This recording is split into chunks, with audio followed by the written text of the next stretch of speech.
Hi everyone, it's Julia and we're back with another Couch Community episode. Today I'm so excited to have my good friend Karina from Style by Nature. She's here, she's going to show me some floral magic. We're going to be talking about the creative industry. We've been doing a lot of work together already, so I can't wait to share with you all the magic that Karina gets up to. So Karina, do you want to start by introducing yourself? Yeah. Hi, everyone. I'm Karina. I've been a florist for too many years to count, but it's something that I love. It's something we've got a passion for. We own Style by Nature, my husband and I together. We have the most incredible team who thankfully are busy beavering away doing little weddings and things out the back. So, we have a retail shop front here in beautiful Port Melbourne. And we do everything from retail, obviously, to events with Julia, and lots of other gorgeous things, including, obviously, our beautiful weddings too. So, that's pretty much us. I love it. And I have seen, your magical work across events, obviously on our own productions and things, but also, the various landscapes in terms of weddings as well. And everything's always so beautiful. I really admire your work. Every time I come into the shop, flowers are extremely fresh. Staff is incredibly friendly. I know they're probably listening right now. And that, makes it so attractive to actually just continue to work with you. And I love that quality about you.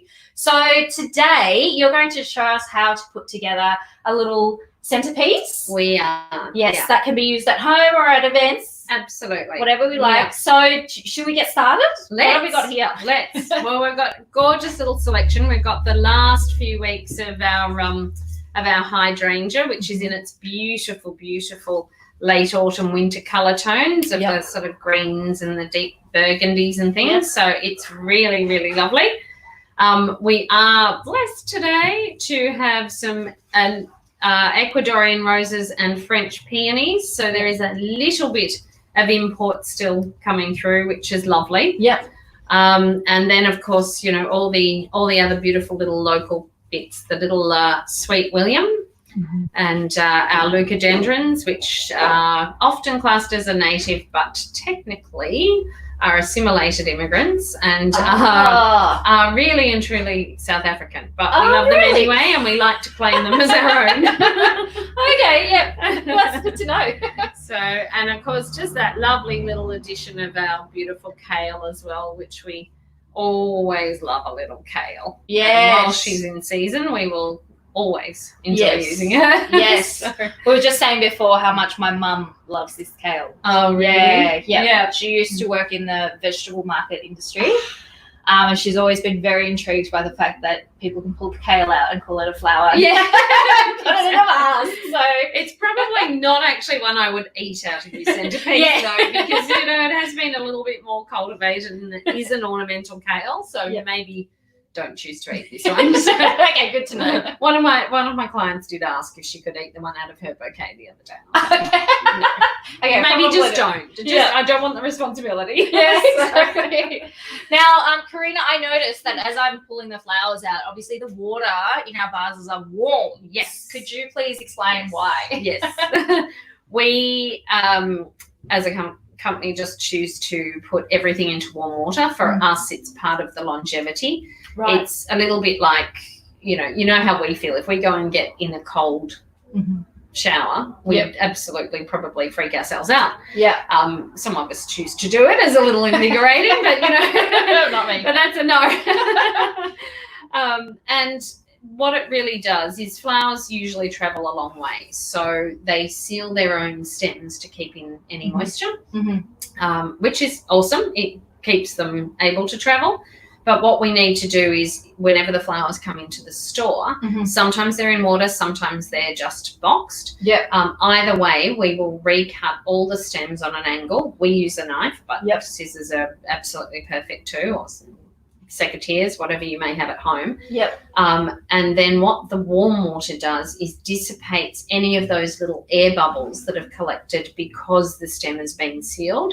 Oh. Whereas if you put them straight into cold and you watched and the rose still drooped its head, you'd be going, why? Oh. It's because the water can't get past the little air bubble. Yeah. So it's still not actually getting water. You may think it is because you've done all the right things and put it in water. Yeah. But the warm water will just ease out that little that's air such a bubble good tip. and let the flowers just So you're saying for anyone watching at home is if you get a bunch of flowers from the shops home, cut them on an angle, put them in warm water. Yep, absolutely. Okay. All the flower care Got instructions on our bouquets when we send them out always let you know to do that too. Yeah. So particularly things, hydrangeas and roses, you can have a floppy stem, cut it, put it into actual hot water. Yeah. And then it'll be absolutely perfectly gorgeous. I've kept hydrangea for 8 weeks, just every other day, cutting a little bit short. It was only this long by the end, but it was still the most beautiful bloom. Oh, fantastic. That's such a great tip. Now I know.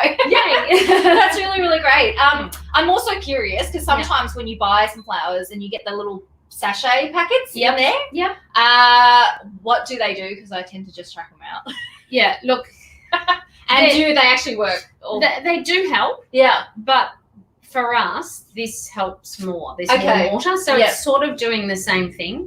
It doesn't hurt. Some of the things in them are sugar content and sugars and things. And the reason people talk about the sachets and the sugars and let's put this in the water and let's put that, we will often add a drop of bleach just to keep the water cleaner because, people don't always get to change their vases until 3 or 4 days. So it just keeps the water a little bit better, but you don't want to put too much because it burns the stems. So it's literally like 3 drops, in these it would be 1 drop each.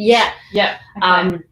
The sachets and the lemonade that you hear, the old wives' tales, the sugar that you hear aren't technically old wives' tales because what they do is if I had a lily or an iris or something that I wanted to open or even a peony that I wanted to open more quickly, if you put that in, it just gives it a little spark of life and food.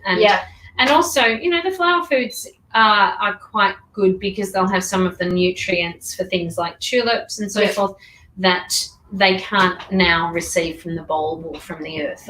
So that's what they're trying to do a little bit. But as I said, we find the warm water warm water works or a drop of bleach. With the drop of bleach in it. That is very cool. Yeah. I'm feeling like I'm picking out all your top secrets. Cool. And yours is actually a little bit hotter because I did yours last, but I knew it would take us, 10 minutes or so. So to help people actually judge what they should do if we're doing a centerpiece like we're doing today is, just turn the hot tap on, fill them, and then by the time we get to do something, so 10, 15 minutes later, then it's usually at a good temperature in this sort of weather to then be perfect to put the flowers in. Amazing. Okay. Well, it's a little bit warmer than that's really, really interesting. Admittedly, when I was a little kid, I always wanted to become a florist. So you're letting me become have a play today, so that's very exciting. So what's first? What should we do first? Okay, so the easiest thing to do is pick out what we think is going to be our sort of base flower, which in our case will be something like the hydrangea. Mine's a little cheating stem, so I'm going to give you half of mine. Okay. The lovely thing about this stem of hydrangea is it's actually got arms. Oh. So for what we're doing here, I'm going to take off one arm. Of course, sanitize before I hand it over. Thank you. In this new day and age, let's do it right. That's it. And then what we're going to do is just start to create a base. Yeah. We don't have any foliage base today, but we certainly can use different foliages and things through it too. Little tip as well, because we're going short, we can leave the stems a bit longer, but we don't need to. So for the sake of this stem, I'm actually going to cut it here because I want that leaf. Yeah. So if you're picking things out of your garden and so forth, to add to your sort of little bits that you come and buy from your florist, it's a case of doing these gorgeous little tips, so you can pop a little bit of leaf in there as well. That one will sit to my side there. Yeah. Then I'm thinking that I'll use the big one to the left-hand side there. Okay.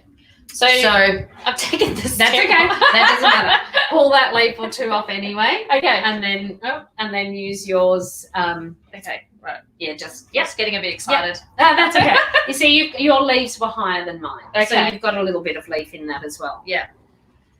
So now it becomes all about balance and so forth. So the kale, I don't know if you realise, but the kales will come into us basically like this. And I'm going to show you the same sort of thing with the rose. So that's how they've arrived into us. Yeah. And literally all you need to do is just open him out a bit so he feels a little bit more like a flower too. Yeah. And you get all that beautiful surface like to him. Yeah. Patting my cat. It is a little. It's very much like patting your cat. Same with Mr. Darcy when he makes an appearance. That's it. Cut your stems. What I'm going to show you, because this is a great stem to show you on, is we would generally work with a knife. It's how you tend to be trained more in Holland than here, but it's actually extra better for the stems. You can get a really good angle. You can get a really good, which the more angle that you get, the more surface is actually able to drink water. Right. So you always, even if you're cutting with scissors, cut on an angle. Yeah. Because that way you're just getting a bit more surface. But for me, to show you, I have had far less cuts with a knife because everyone looks at this and goes, oh, I was just going to say the same thing, and I'm like, no, far less cuts with this than I have ever had with a pair of scissors. Right. So, because nothing moves. Yeah. So this is my left hand is going to move. I'm right-handed, and it's that. Oh, wow. So just ripped it off. Yeah, but it just literally, but my thumb doesn't move. So, it's that easy. Yeah. And the surface, like yours, is plenty of surface to actually receive water. Okay. So that we're going to pop in our middle. Yep. And we're going to, if we can, face him a little bit forward. He'll have a, excuse me, he will have a nicer side. All flowers actually grow reaching towards sunlight, so they all just lean slightly. Yeah. So if you can pick that lean side, then you'll it's not just sunflowers. Arrangement. No, it's not just sunflowers. Okay, it's pretty much everything. Excellent. So then what we want to do, this one I'm also going to give you a half of, because if you haven't got one of these, so I can show you. Yep. If you get a beautiful stem like this, like the little calamero, which is a little chrysanthemum family, then what you can do with this little guy is I'm going to go in halfway up the stem and literally cut into him here. Oh, wow. Okay. And then we'll each get a piece. Yeah. So you can have the longer piece. Yep. Very good practice. Oh, yes. Okay. Listen, it's just as important these days to be taking care of each other in all sorts of different ways. So that's it. So this little guy, you can, pop anywhere. I'm going to, because this piece was a little bit smaller. Okay. So I like that you are obviously picking the flowers to form the base. Absolutely. And then you're building on from there. Yeah. Fantastic. And then what we really want to do is treat our, really special flowers in a really special way. So please do excuse Mr. Darcy. He's decided that he's very happy that we're all here. He wants to be part of it. He will appear shortly, I'm quite sure. Now, these little pieces here, if I was doing a tall version that you might want to put on a sideboard or something, then these would be some of my pieces that I would actually be popping in sort of, this kind of height. Yep. And letting them kind of, and this little guy here, letting them tell a story. Giving it a bit of variation. Giving it a little bit of background. Yep. So that, if I was putting this and there's a white wall and we've got a painting above it, then, this is actually sort of starting to move towards it. Yeah. Same really with all our little sweet williams. I like to take their little leaves off because they get droopy quite quickly. Okay. You would do the same thing then with some of the Sweet William, and see you're getting just lovely layers and levels. So that bit's really important, just to kind of create that feel to it. Today we're basically going to make them a little bit more front facing, obviously to you guys, to camera. But when these are actually running along your dining table, and you want to keep it, it's really, really important. If you're a long, low dining table, you really need your whole floral centerpiece to be below 28 centimeters, preferably around the 26. If you're designing something for a round table, then 30 centimeters is okay, because you've got that sort of little bit, you're further apart.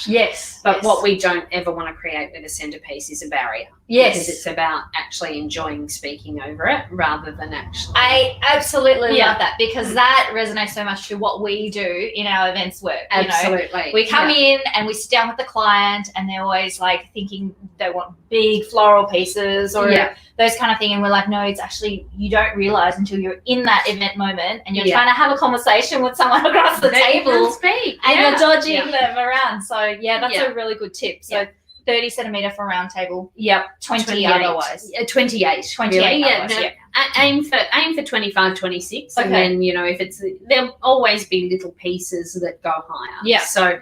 So that's why, you know, for this one, we're really at 40, 45, but that's okay, because, you know, just at present, it's going to be, we're going to pretend that it's something that's actually, you know, going against a wall. So then realistically, these little pieces, I want probably another one that's tallish in here. I gave us different colours just to get slightly different tones when it gets to the Sweet William. And do you ever have a moment where, you know, you're obviously cutting at different heights and you're like, oh, you know, crap, I've cut too short. You know, quite often. And then what do you do there? Do you just, like, you know, work your magic and reel? So you do, one of the reasons I do the low ones first and the tall ones second is because then if something like that happens, I've got time then to change it. So, you know, I can find something else to fill in the middle bits. Or I can, you know, if I've cut that one too short, I can use that there, but I've still got some pieces sitting here. So I could have swapped that into 2 or 3 of these to create that same similar sort of profile that we wanted to do. That's there. smart. So it's usually necessary in anything. And especially when we're first designing, like if we're doing you a sample one, or we're looking at new styles and themes that we're working on, you know, to be able to present to clients and so forth, then what we'll do is, you know, it's all about that playing around, and we might work with it in 2 or 3 different ways before it actually gets to the stage where we go, okay, this is how we want it. Now we can create 100 of them or 20 of them or whatever we need. So, you know, that's, I guess, the beauty of getting to design something is that we can just keep playing with what's seasonal and fresh and gorgeous and make it work. Absolutely love that. Okay.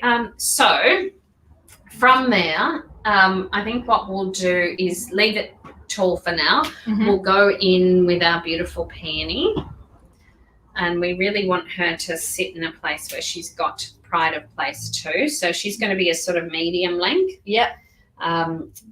So, maybe, that's pretty. Oh, lucky. I probably should have done it before I cut. No need to, because you do it through instinct. Freestyling. Well, exactly. But that's great, because everybody can freestyle. I want her in here because we've got the lovely green, but it's got a beautiful base to sit into. And don't worry, things are going to move. In this sort of style, we actually want them to, like this is just lent back. I want it to for now. We'll put it into place when we're ready. Now this beautiful guy, I'm going to show you with this beautiful Ecuadorian rose, and her name is Hermosa. She's very, very beautiful. Now this is what we do opening the roses. I love this. To look incredible. We've done so many events with you where you've done this technique, and I'm always like, oh my God. And it's a beautiful technique, but I do have to say it is exceedingly time consuming. I can see why now. And look, realistically, you know, we don't do it petal by petal. Some of the roses you can do a little bit more swiftly than that, but it is very, very time consuming. So then we get that beautiful open style rose. I love that. Yeah. And then you can just, if you want to, just get in and open those other roses out slightly without really opening them fully. Yeah. Yeah. Yeah. You make it look a lot easier. It's not go to the bottom. Yeah. Yeah. And actually make it, so pop your thumb in. Yep. So yeah, that's right. Because you've got to kind of get them round in circle in order as well, or they won't sit on top of one another. Okay. I think I'm getting there. Yeah, you are. Awesome. Okay. All right. I think we're good. Yes. Yeah. Beautiful. Cool. I'm so so that's excited. lovely. Yeah. So then again, this little guy could really go all the way up here if we were creating something that we wanted to do, that definitely had a back to it. Mm-hmm. I would almost make her the absolute hero and just pop it in there. Mm-hmm. Yeah.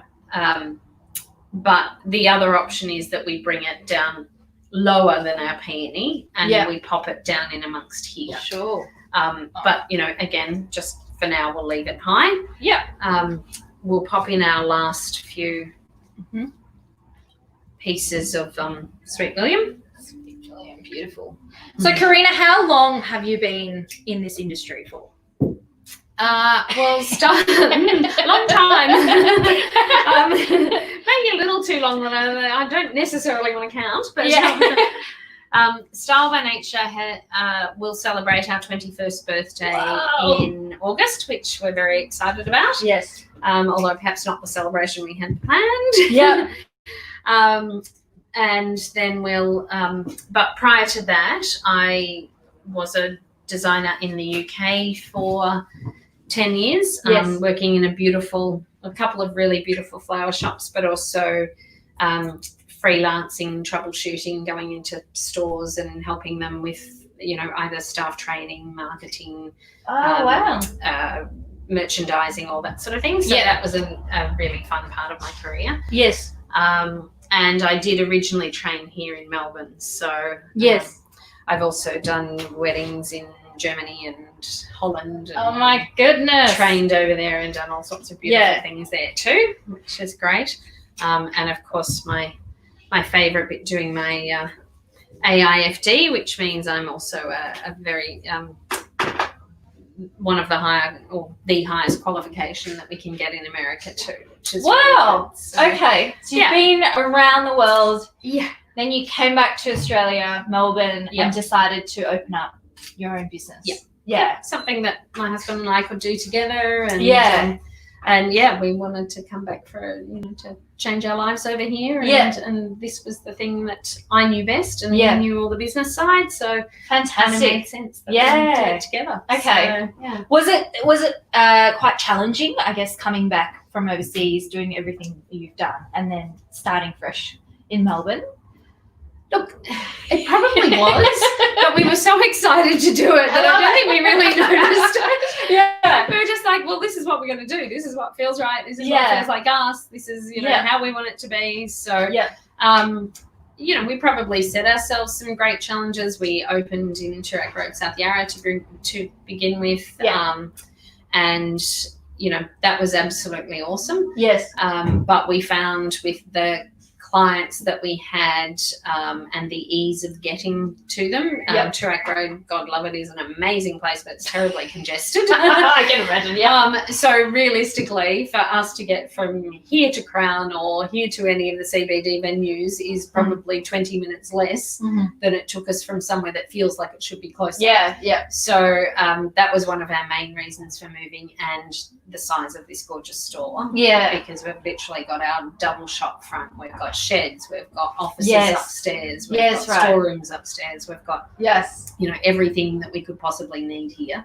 So this space is what enabled us to really grow ourselves into the events industry and the wedding industry, and know that we have you know, the space and the capacity and to the do it capacity, really absolutely. easily. I love We that. still look like a little shop, and you know, I know people like you have said to us many times before, we just can't believe the magic that comes out of these little Exactly. doors. Exactly. I do remember picking up last year. You kindly actually helped one of our clients, Western Health Foundation, Yes, who's doing an amazing job right now, especially through the Oh pandemic. my goodness! Aren't they? You know, created these beautiful, lovely little centerpieces, and I remember Victor and I came and picked it up, and it was just like pouring out of your, you know, back all the way through to the front, and it was amazing. I was like, oh, how do you churn out all these work? Yeah. It's incredible. Yeah. Well, you have an amazing team. Yes. And plenty of space to store them. I love that. I love that. Yeah. Okay. Yeah. So the last little detail that I thought we'd pop in are these lovely little succulents, because again, lots of us have them in our garden. Yes. But the other nice thing about popping these little guys into a centerpiece, particularly if you're giving it, is that when all else has died or dried, as the leucadendron will do, you can literally then take these little succulents out of the vase. You will probably find that they've grown their own roots anyway. But you can plant them in the garden, in a pot, in whatever you've got. I was just going to ask that. Yeah. And Fantastic. they're beautiful. And look, I've had little petals of these. These are actually out of our gardens. So little petals fall off. Yeah. And then just sitting on the windowsill. Yeah. And then come back to it a couple of weeks later and gone, oh my God, there's roots coming out of the petals. Okay. So they're amazing. We've Yeah. had them sitting in a buttonhole for 2 years because the rose dried, and we thought, oh, it's still looking awesome. We'll leave that to show our brides what a buttonhole looks like.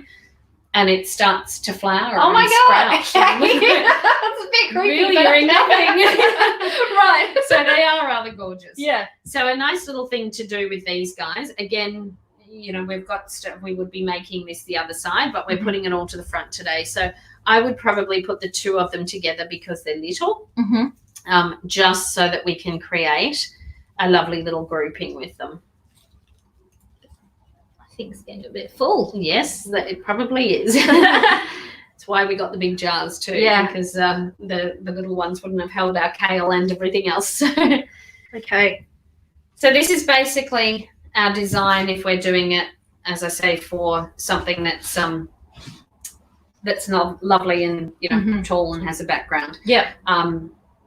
We can very quickly then turn this into something that is seen from both sides.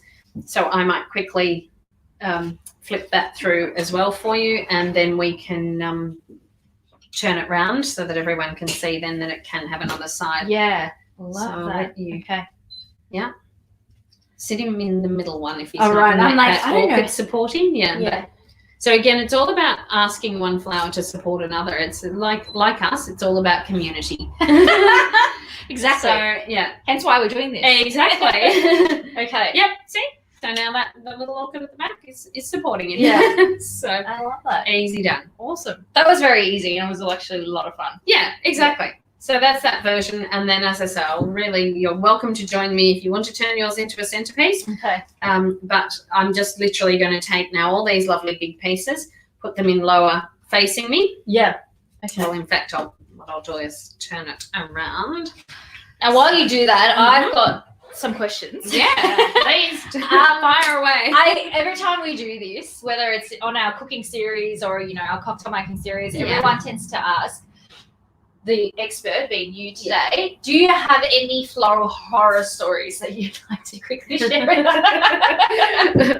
Well, to be honest, I'm very, very lucky. No floral horror stories.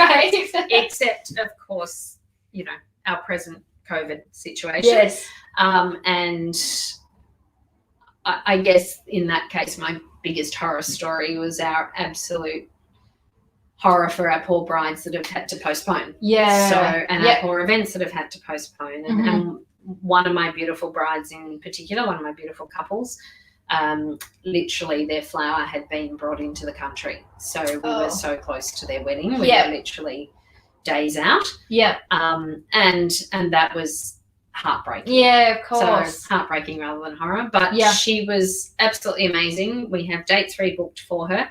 And we all basically then just shared costs, including my incredible suppliers, who I have to say, you know, it's why you work with people that you work with, Yes. because they helped too. And in the end, what we did was, with some of the flower, we then turned them into lovely big arrangements for her instead of her smaller centerpieces.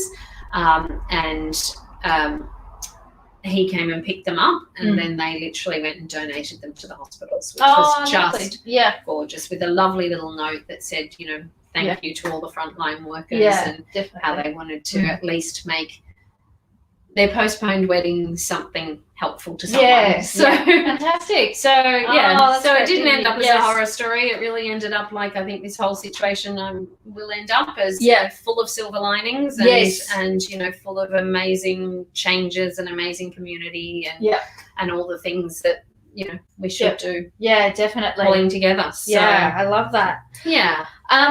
Now, when we got together to talk about doing something like this, one Yes. thing that I was really curious about, and I'm sure, you know, our viewers would be too, is how do you take a client's brief,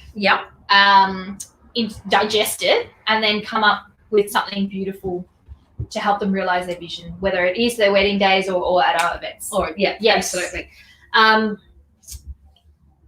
Events are probably easier, so I guess I'll start there. Realistically, for me, it is literally, and you know, it's where you've always been awesome in coming to me almost with a list yourself, which is absolutely wonderful, because it is literally about that. So for me, it's who is the client. You know, what are their challenges? What are they wanting to achieve with the event? Is it awards? Is it community involvement? You know, whatever it may need to be. Is it literally just all about their clients and wanting to give them a thank you, or their team a thank you, or whatever, you know, however it works that way. Where it's going to be, because that gives me straight away a feeling of the type of venue, food, things like that they'll present, again, being around this many years. You've seen a lot. Most of the venues and what they serve, which is great. So that's already, then we're in the frame of mind of, okay, this style of venue, this style of food, and this is the sort of thing they must be heading towards. And then, look, it's really one of those things.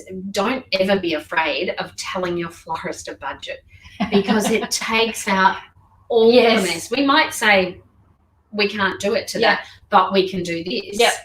But it just literally saves you hours and hours of emails and thought processes, because really that's why you're employing us. You're employing us to do you the best job. In your case, for your client, so it becomes you know, threefold. We're all trying to read each other's minds. Absolutely. And once we know all of those things, you know, if there's corporate colours, we can do the corporate colours. That's always awesome. You know, there may be often there's special things, like we need to be very careful, and our little leucodendrons can't be used if we have a truly Indigenous event. So, you know, that's where we have to go, okay, you're asking me for native flowers. Are you looking for native flowers, or are you needing Indigenous flowers?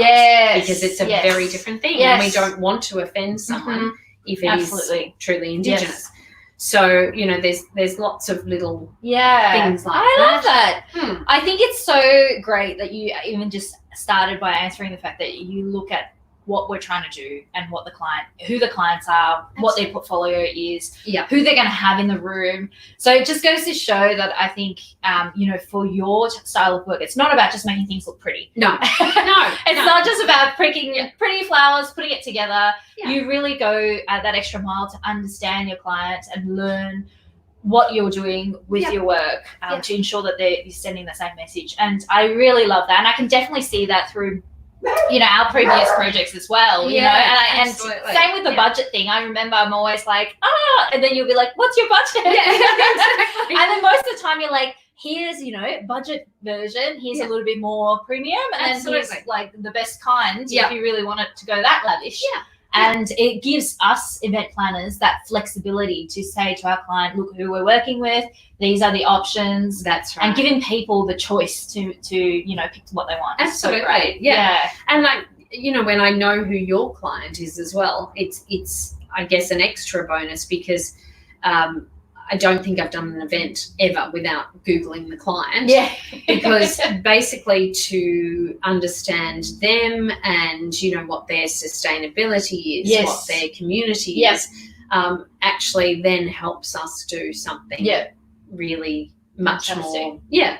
Much more beautiful. That's really, really great to hear. And I remember, I think our very first event, we were talking about, our client was saying to me they wanted red and white flowers. They did. For a gala dinner. Yes. But they don't want it to be wedding. That's right. I remember calling you and I was like, red, white, but not wedding. Yeah. And you're like, okay, I got it. Yeah. And they really love the luxe flowers, which is going to make it feel more wedding-y. Yes, they wanted gold. Yes, yeah. And you're like, okay, I can paint this and do that. And yeah. And it was beautiful. I remember that event too, like it was yesterday, and it was just such a gorgeous event. And again, space was really important because as soon as we knew where it was, then we were also able to use some of the pieces that they had, a little plant collection that we were able to kind of incorporate.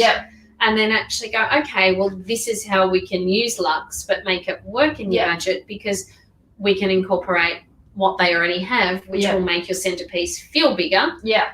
But that bit's included, so you only have to pay me for this bit. Yeah, I love that. And do you find that, because we certainly find it in our work, is if a client has a particular idea, but at the same time they're very unsure. Yeah. They're umming and ahhing between, native plants or like flowers and, like how do you go about, I guess, helping them shift into a particular decision? Yeah. So that again is where budget's really useful because again, if they've told us that, then we're not going to say, okay, you may want natives, but because you're not sure, here's Phalaenopsis orchids, which are just going to be two extreme ends of the scales.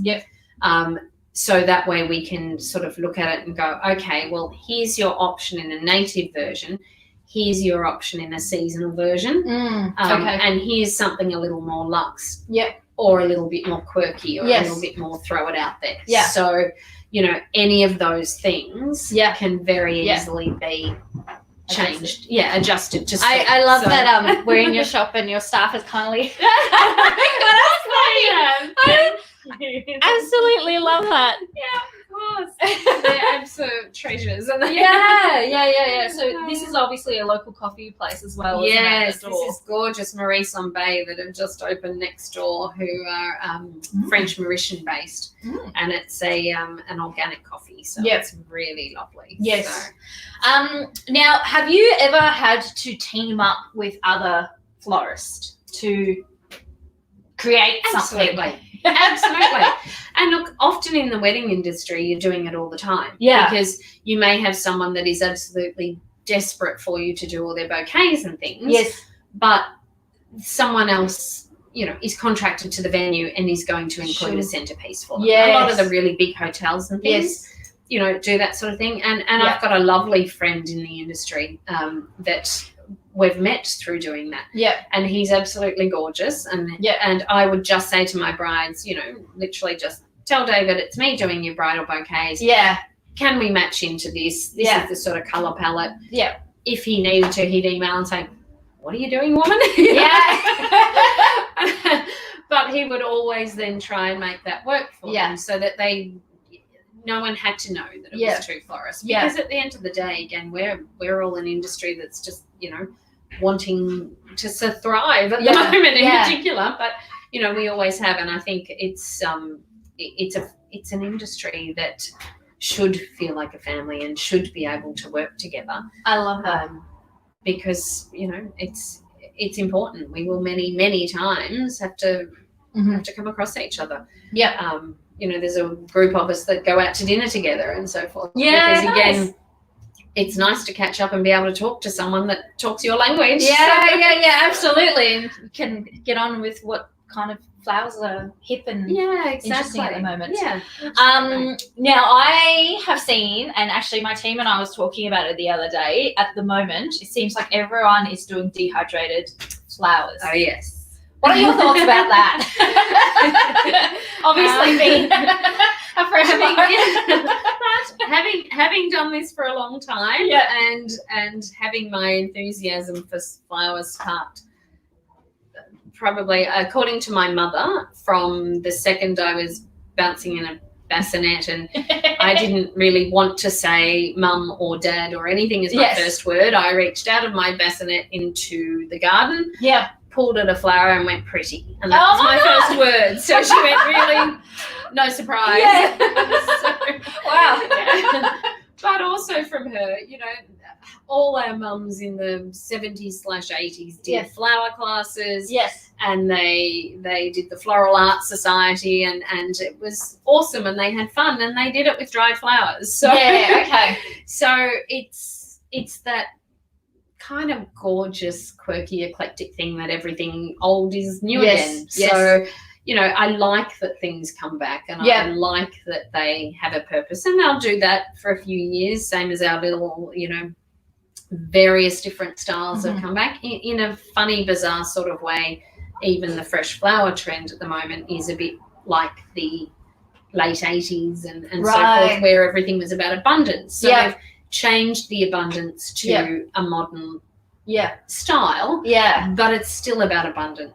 So I guess when I've, you know, been here for so long, it's actually quite lovely to reimagine all those things again. And put our own, you know, the world, our own spin, and the world changes, and it's lovely to see that we're not dismissive of anything. I really still hope that the shoulder pads don't come back in a big way from the 80s, but you know, the floral trends, it's lovely. And so how do you I guess identify those trends? Do you pick it up on, I don't know, like fashion might be celebrities or what Chanel pumps out, but like, how do you pick up floral trends? So floral trends, there's a lot of different ways, and yes, always by home decor, fashion, everything that's going on in the world around us.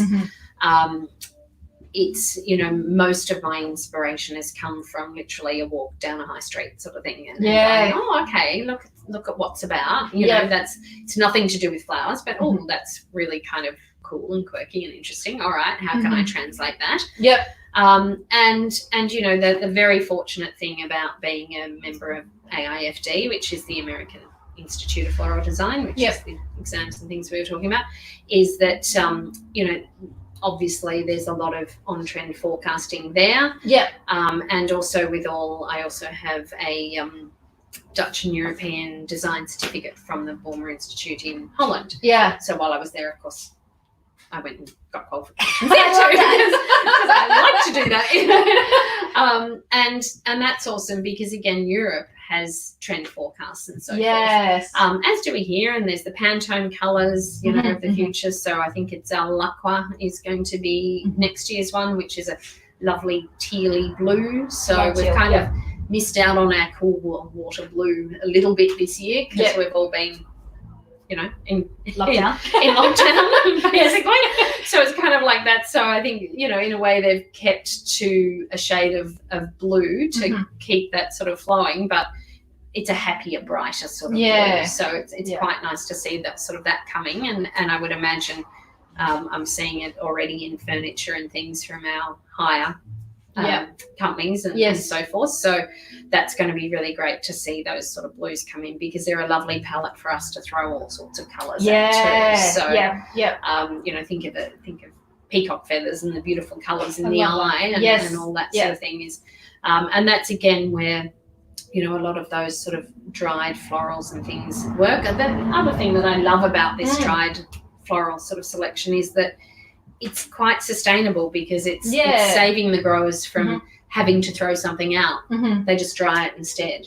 So, you know, that's also a really good thing with, you know, the way our environment is now and wanting to do the best. Fair enough.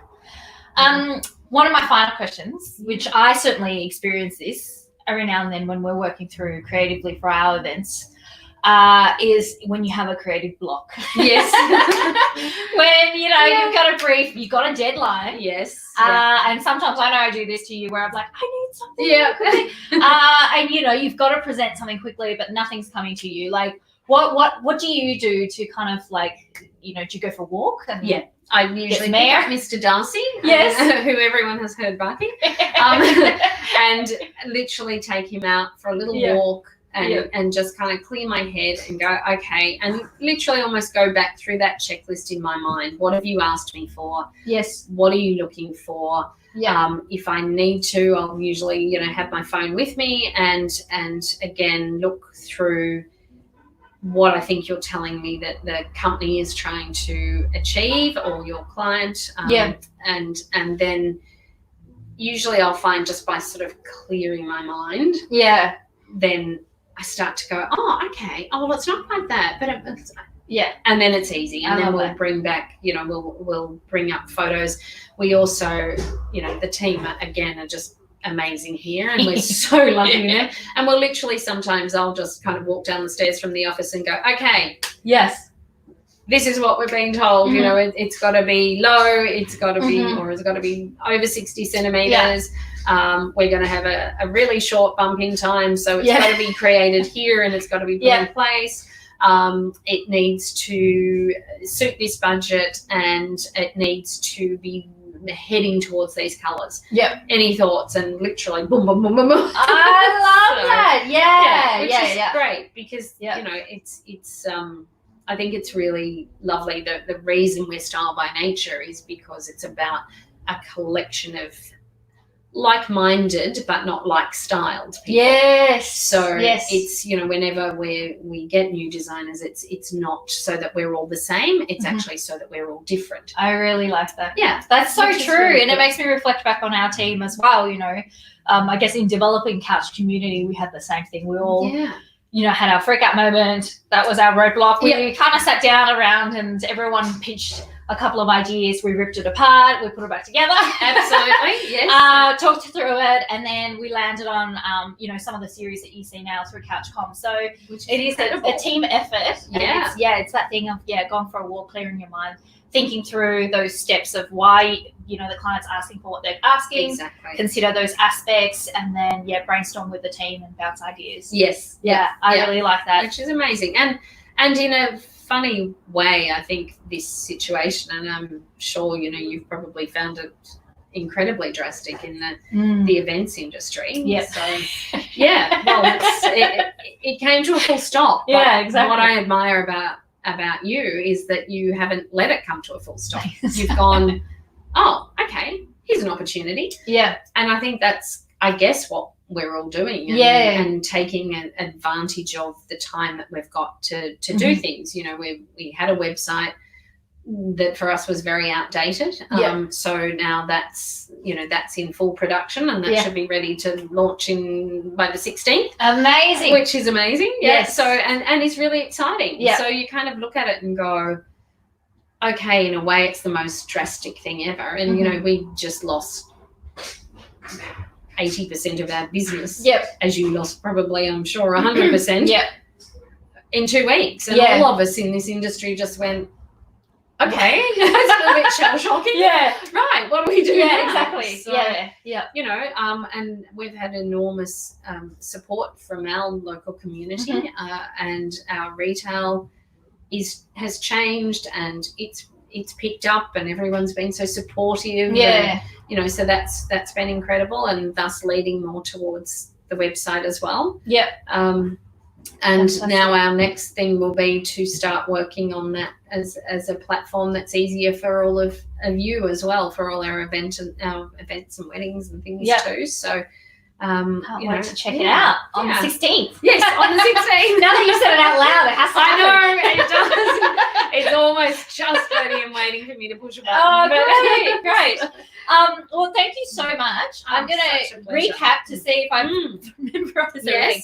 So the tip is fresh flowers, best thing to do, bring them home, put it in hot water. Absolutely. 1 or a couple of drops of yes, bleach. yes, yeah. Not too much. Yep. And not too hot. Sort Okay. of look above tepid, but like you'd wash your hands under on a day like today when you're actually feeling a bit cold. Cold, yes. So not straight hot if you're going to put them straight in. Okay, not boiling water, but No, warm. definitely, yeah. Warm. Yeah. Cut your flowers on an angle Absolutely, yes. so that they could take in the water. Yes.